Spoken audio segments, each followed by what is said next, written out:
Good morning everyone. चलिए हम प्रेमचंद रचित मंत्र कहानी के अगले भाग का अध्ययन करें। अब तक आप लोगों ने देखा कि पंडित लीलाधर चौबे हिंदुओं का दूसरे धर्म में परिवर्तन होते देख कैसे व्यथित थे।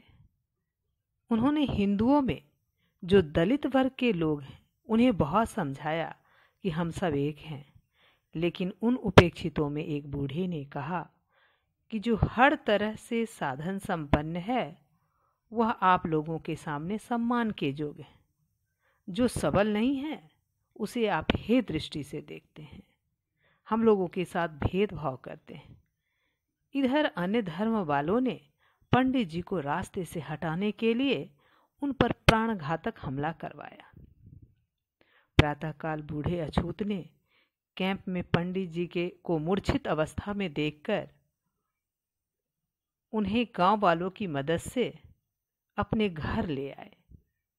सेवा सत्कार के बाद उन्हें भला चंगा कर दिया। तब पंडित जी को अनुभव हुआ कि जिसे वे नीच समझते थे वे उनसे कहीं ऊंचे हैं, अर्थात मानव सेवा ही सबसे बड़ा धर्म है। आगे की कहानी अब इस प्रकार है। 3 महीने गुजर गए, न तो हिंदू सभा ने पंडित जी की खबर ली और न घर वालों ने। सभा के मुखपत्र में उनकी मृत्यु पर आंसू बहाए गए, उनके कार्यों की प्रशंसा की गई और उनका स्मारक बनाने के लिए चंदा खोल दिया गया। घर वाले भी रो पीट कर बैठे रहे। इस तरह 3 महीने गुजर जाने के बाद हिंदू सभा ने पंडित जी की कोई खबर नहीं ली, न घर वालों ने। जिस हिंदू सभा के लिए वे अपने आप को समर्पित कर चुके थे, असहाय अवस्था में किसी ने उनकी खोज खबर नहीं ली। और हिंदू सभा के मुखपत्र में उनकी मृत्यु पर शोक सभा का आयोजन किया गया, आंसू बहाए गए, उनके कार्यों की प्रशंसा की गई, उनका स्मारक बनाने के लिए चंदा भी इकट्ठा किया गया। घर वाले भी उनकी कोई खोज नहीं की, रो पीट कर वो चुप हो गए। इधर पंडित जी दूध और घी खाकर स्वस्थ हो गए, उनमें एक नए जीवन का संचार हो गया। उन उपेक्षितों के द्वारा सेवा सत्कार के उपरांत पंडित जी स्वस्थ हो गए और उनमें नए जीवन का संचार हो गया। पंडित जी घर लौटने की तैयारियां कर रहे थे, तभी गांव पर प्लेग का आक्रमण हुआ और गांव के 3 आदमी बीमार हो गए। बूढ़ा चौधरी भी उन्हीं में से एक था। घर वाले इन रोगियों को छोड़कर भाग खड़े हुए। वहां का दस्तूर था, दस्तूर मतलब नियम, प्रथा, रीति। वहां का दस्तूर था कि जिन बीमारियों को वे लोग दैव का कोप समझते थे उनके रोगियों को छोड़कर चले जाते थे। उन्हें बचाना देवताओं से बैर मोल लेना था।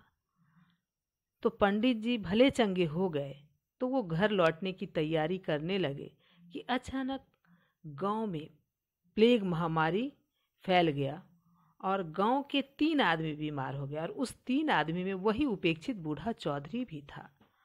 घर वाले डर से इन लोगों को छोड़कर भाग गए और वहाँ का नियम था कि जिनको वे लोग जिन बीमारियों को वे लोग दैव का कोप समझते थे उनके रोगियों को छोड़कर चले जाते थे। उन्हें बचाना देवताओं से बैर मोल लेना था।